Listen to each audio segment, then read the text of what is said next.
Assalamualaikum warahmatullahi wabarakatuh. Selamat pagi, selamat siang, selamat sore, atau selamat malam ya. Tergantung kapan sahabat-sahabat, teman-teman, adik-adik melihat video ini. Baik sahabat-sahabat YouTube Dian Video yang berbahagia, khususnya bagi teman-teman adik-adik yang sedang membutuhkan informasi terkait dengan pendaftaran di perguruan tinggi negeri ya. Untuk tahun 2023, kali ini saya akan sedikit sharing terkait dengan seleksi nasional penerimaan mahasiswa baru untuk perguruan tinggi negeri tahun 2023 atau SNPMB. Jadi SNPMB ini adalah khusus untuk akses mendaftar perguruan tinggi negeri ya. Perguruan tinggi negeri ini terdiri dari perguruan tinggi umum negeri maupun perguruan tinggi keagamaan negeri. Tetapi bedanya untuk perguruan tinggi keagamaan negeri yang bisa diakses atau mendaftar melalui SNPMB ini adalah prodi-prodi umum atau prodi-prodi khusus ya. Jadi tidak semua prodi atau jurusan di perguruan tinggi keagamaan negeri yang bisa diakses melalui SNPMB ini. Karena di perguruan tinggi keagamaan khususnya perguruan tinggi keagamaan Islam negeri sendiri yang meliputi STAIN, IAIN, dan UIN ini juga dibuka pendaftaran jalur baik yang prestasi maupun ujian tulis maupun mandiri. Itu namanya kalau yang prestasi SPAN atau SPAN PTKIN, untuk yang ujian tulis itu PTKIN. Itu juga sudah mulai dibuka pendaftarannya. Untuk info lebih lanjut silakan bisa disimak di video-video saya sebelumnya. Baik, kembali lagi terkait dengan SNPMB. Untuk SNPMB ini juga terdiri dari 3 jalur ya, atau 3 pintu yang bisa diakses. Yang pertama itu adalah jalur prestasi, dan yang kedua jalur ujian tulis, dan yang ketiga adalah jalur mandiri. Oke, kita lihat satu persatu. Ini terkait dengan tujuannya. Ini 3 jalur seleksi, yaitu seleksi nasional berdasarkan prestasi atau disingkat SNBP. Kemudian yang berikutnya, yang kedua adalah jalur seleksi nasional berdasarkan tes atau disingkat SNBT. Dan yang terakhir adalah seleksi mandiri oleh PTN. Ini jadi ada 3 jalur seleksi ya, yaitu seleksi nasional prestasi, dan seleksi nasional melalui tes, dan seleksi mandiri. Yang membedakan apa dari ketiga seleksi ini?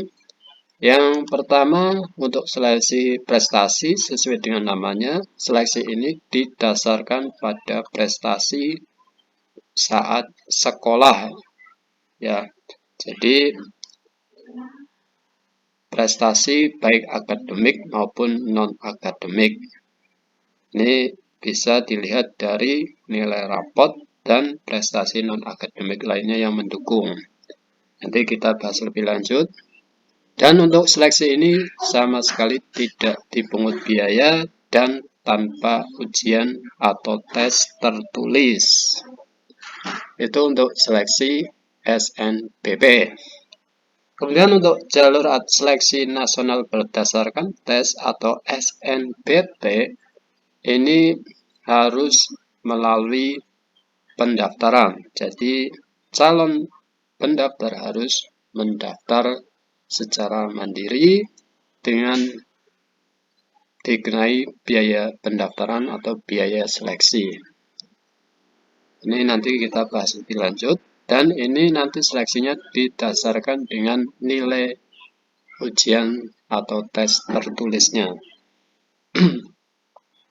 Kemudian jalur ketiga yaitu jalur seleksi mandiri yang dilakukan oleh perguruan tinggi negeri masing-masing. Ini juga didasarkan biasanya ada ujian tulisnya, tapi ini dikembalikan ke PTN masing-masing. Dan untuk waktu ini juga diserahkan sebenarnya ke PTN, makanya berdasarkan informasi yang saya peroleh, ada beberapa PTN, baik PTUN maupun PTKIN, yang sudah mulai membuka pendaftaran seleksi mandiri. Makanya bagi teman-teman adik-adik yang ingin mengetahui lebih lanjut terkait dengan seleksi mandiri, silakan bisa langsung mencari informasi lebih lanjut ke PTN yang dituju. Mungkin bisa kalau jaraknya jauh, bisa dicari melalui informasi melalui website resmi dari perguruan tinggi. Baik, itu terkait dengan 3 jalur seleksi untuk bisa kuliah di PTN ya. Ada 3.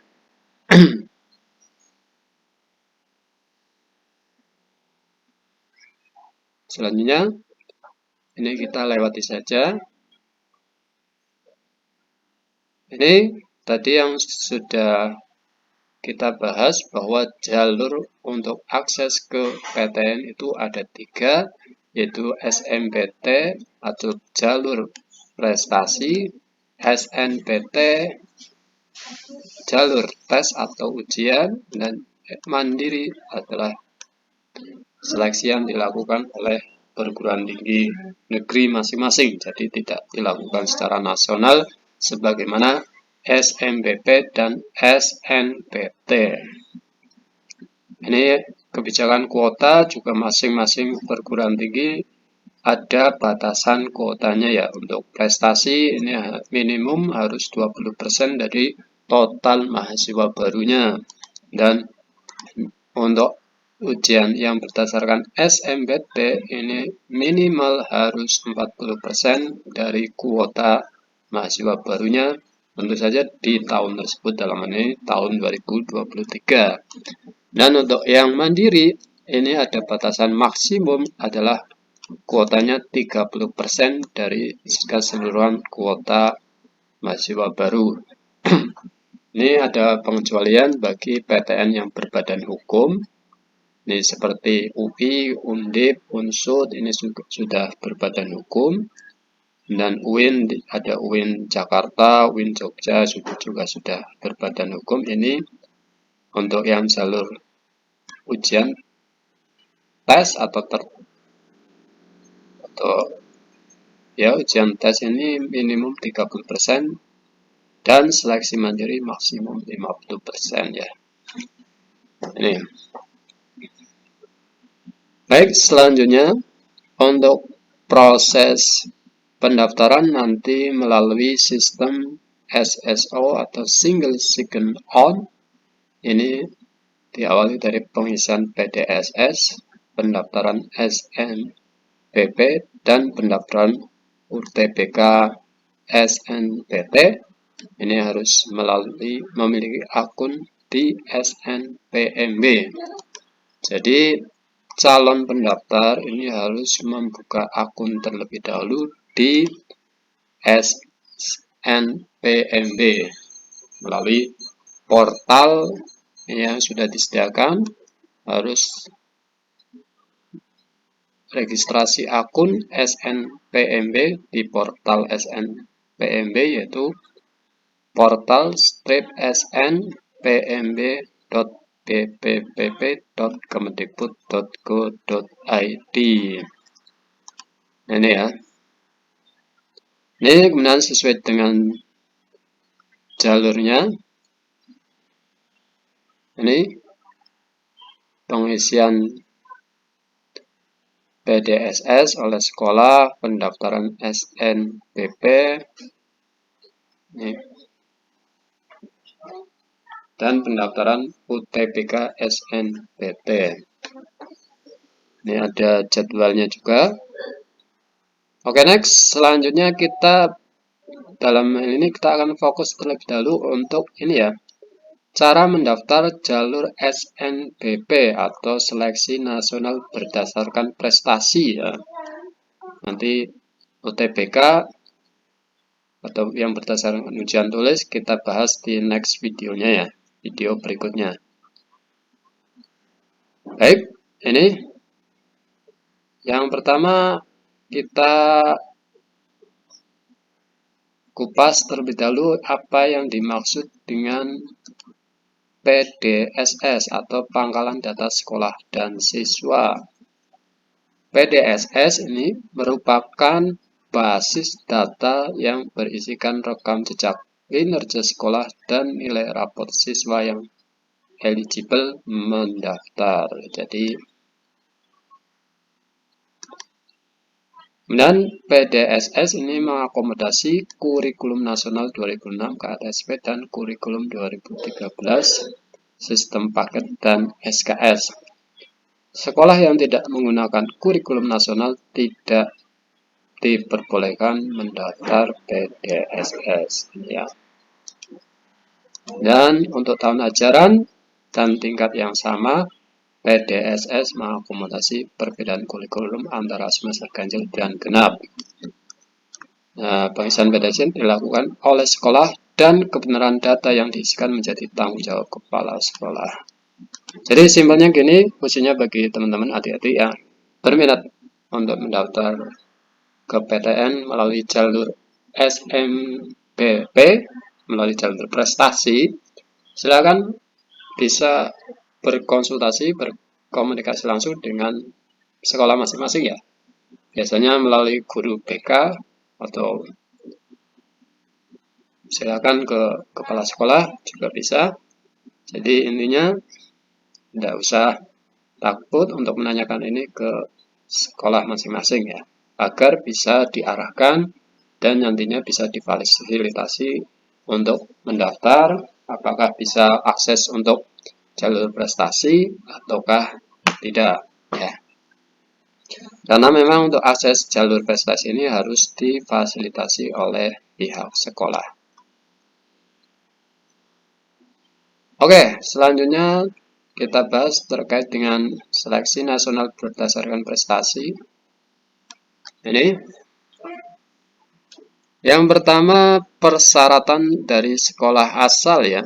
Ini adalah SMA atau MA atau SMK yang mempunyai NPSN. Jadi sekolah yang terdaftar ya mempunyai nomor NPSN. Juga ada ketentuan akreditasi. Akreditasi A ini 40% terbaik di sekolahnya.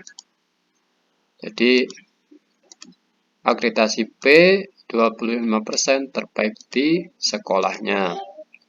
Akreditasi C dan lainnya 5% terbaik di sekolahnya. Jadi ini kuota ya. Masing-masing sekolah kuotanya tergantung dari akreditasinya. Dan mengisi pangkalan data sekolah dan siswa.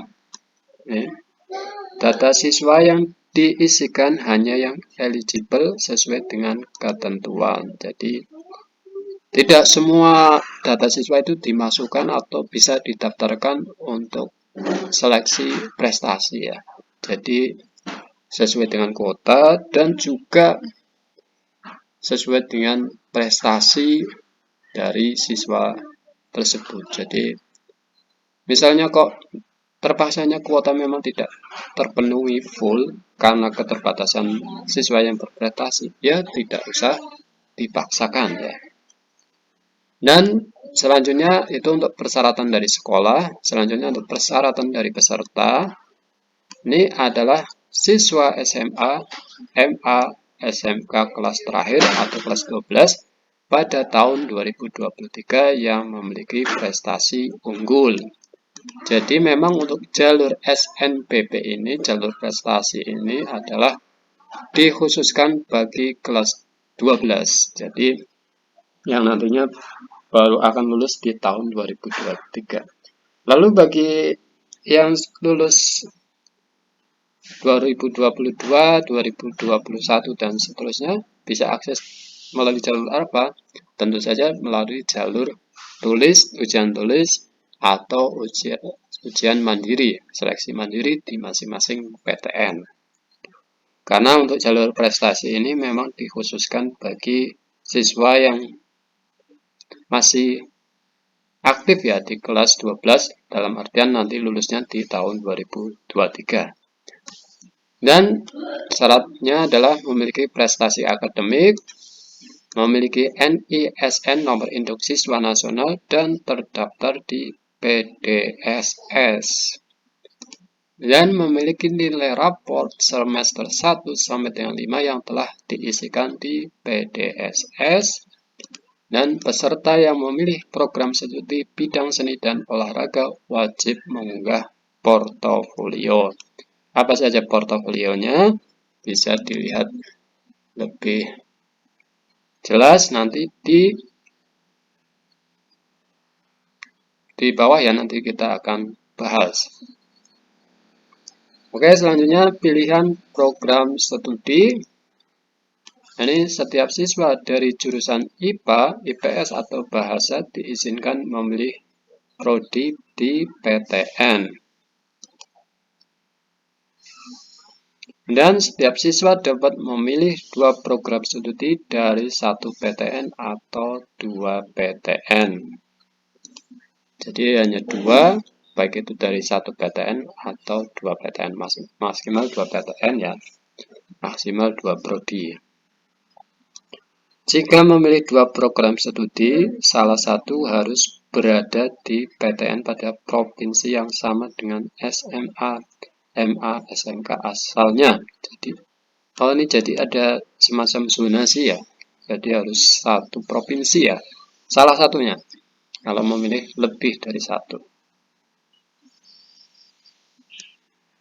Nah, kemudian jika memilih 1 program studi, dapat memilih PTN yang berada di provinsi manapun. Wah, ini dari mendaftar saja sudah harus ada pilihan ya. Kalau memilih 2 PTN, 2 program studi, maka salah satu PTN yang dipilih adalah harus 1 provinsi dengan sekolah asal. Bukan alamat KTP ya, tapi sekolah asal ya. Misalnya kita atau teman-teman alamat KTP-nya itu di Jawa Tengah, tetapi sekolahnya di Jakarta. Berarti yang dipakai mana? Berarti alamat sekolah asal, yaitu Jakartanya ya. Jadi bisa memilih harus memilih di PTN yang di Jakarta. Itu kalau memilih lebih dari 1 atau 2 ya, 2 prodi. Kemudian kalau memilih hanya 1 prodi, ini baru yang dibebaskan PTN dimanapun di seluruh Indonesia. Jadi ini bisa menjadi pertimbangan adik-adik teman-teman dalam menentukan pilihan program studi ya, mau 1 atau 2, karena ada ketentuan tersendiri. Kemudian ini tahapannya, ini ya, tahapan pendaftaran seleksi nasional berdasarkan prestasi. Ini yang pertama diawali dari pengumuman kuota. Jadi masing-masing sekolah itu sudah dapat kuota masing-masing ya, dengan berbagai timbangan tadi, salah satunya dari akreditasi dan lain sebagainya. Nah, langkah kedua, registrasi akun SNPPMB bagi sekolah. Ini sekolah yang melakukan. Dan registrasi akun SNPMB bagi siswa. Ini bisa dilakukan oleh siswa, tetapi tentu dengan tetap dibimbing oleh pihak sekolah ya. Dan melihat data, dan sekolah menentukan calon peserta, pengisian PDSS, dan pendaftaran SMPP, pilihan program studi, penggunaan portofolio, seleksi, pengumuman, baru daftar ulang. Untuk daftar ulang nanti diserahkan ke PTN masing-masing di mana calon mahasiswa atau pendaftar itu dinyatakan diterima.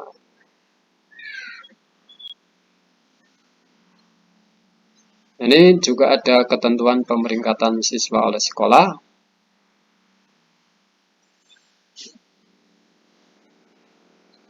Ini terkait dengan portofolio tadi yang untuk yang memilih program studi seni dan olahraga ya. Nih, ada olahraga, seni rupa, dan lain sebagainya. Dan terkait dengan jadwal atau waktu dari seleksi SNPP ini diawali dari registrasi akun SNPMB sekolah dari tanggal 9 Januari sampai 9 Februari. Jadi ini sudah dimulai ya. Dan registrasi akun SNPMB siswa dari 9 Januari sampai 15 Februari. Dan ini sosialisasi PDSS.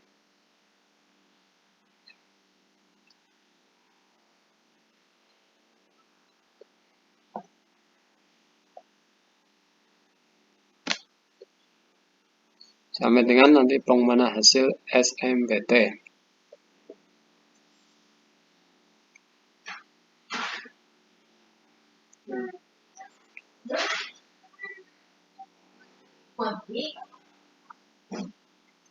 Baik, itu terkait dengan informasi terkait dengan jalur seleksi SNPP. Terima kasih. Salam sehat, salam sukses. Wassalamualaikum warahmatullahi wabarakatuh.